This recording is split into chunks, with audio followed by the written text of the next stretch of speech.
When I saw extreme poverty for the first time in my life, it really broke my heart.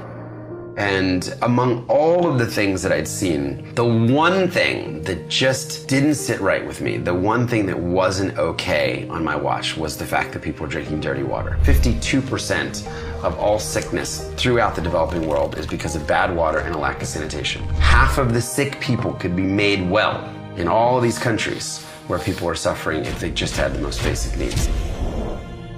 The problem at the time was 1.1 billion. People didn't have clean water. 1 out of 6, Louis. And it was such a staggering problem. But I'm like, I'm gonna solve this in my lifetime. Like, I'm gonna come back and work to make sure that 1 billion people get access to clean water and that we see a day on Earth when everyone has clean water.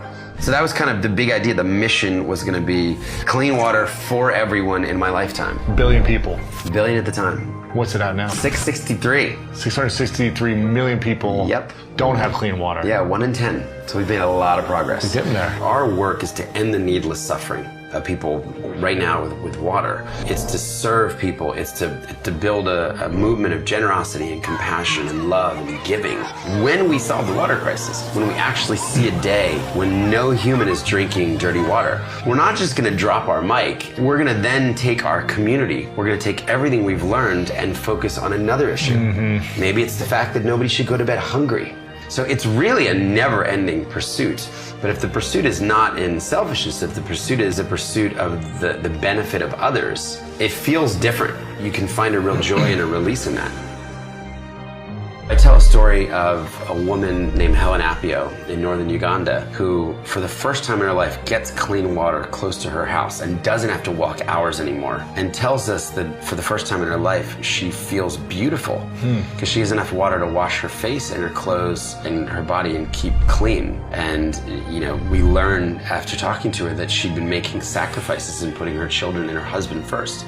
So all the water she would walk and collect, she would use for them because she thought it was more important to keep her kids clean and her husband clean. So she sacrificed her own sense of beauty and wellness. So how do we give using our influence, using our privilege, using our gifts to end the needless suffering around the world? And then how do we teach that to those around it? How do we instill that culture in our companies, in our families, so that the giving becomes contagious? Faith has been a really important part in my life personally, and the organization is not a religious organization, never has been. But for me, a huge part of my new story has been coming back to faith, to a life of prayer and virtue, and believing that the greatest way I can serve God is by serving others.